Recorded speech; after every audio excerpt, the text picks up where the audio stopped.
Et je vais commencer tout de suite par le projet qui fait le plus polémique, comme ça sera réglé. On va commencer tout de suite par le dossier le plus lourd et le plus compliqué à proposer, qui se répartit en deux parties, qui se décompose en deux parties.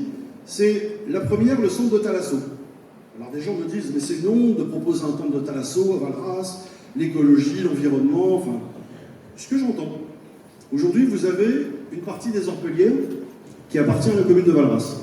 Alors c'est amusant parce que j'en ai parlé avec des Valrassiens qui m'ont dit, mais non, les Orpelières, c'est Sérignan. Non, il y a une partie de Valras qui est sur les Orpelières, et ensuite vous avez Sérignan. Vous avez un bâtiment qui se trouve, quand vous êtes sur le port, vous le voyez, qui est un centre, on va dire un centre aéré, qui date des années 60. Et aujourd'hui, ce bâtiment, il a été construit donc dans les années 60, il a été remis aux normes.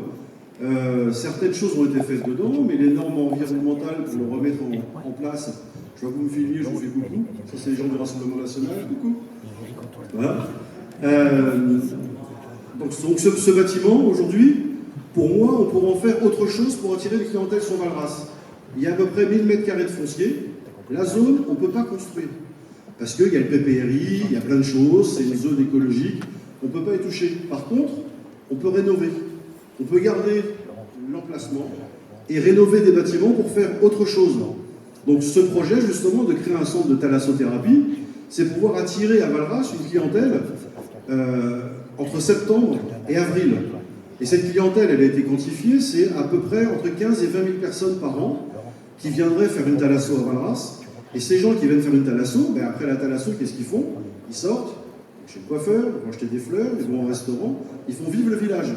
Parce qu'aujourd'hui, le plus gros employeur du village de Valras, c'est les commerçants. Il y a 300 commerçants à Valras. Tous ne sont pas ouverts, tous ne peuvent pas ouvrir.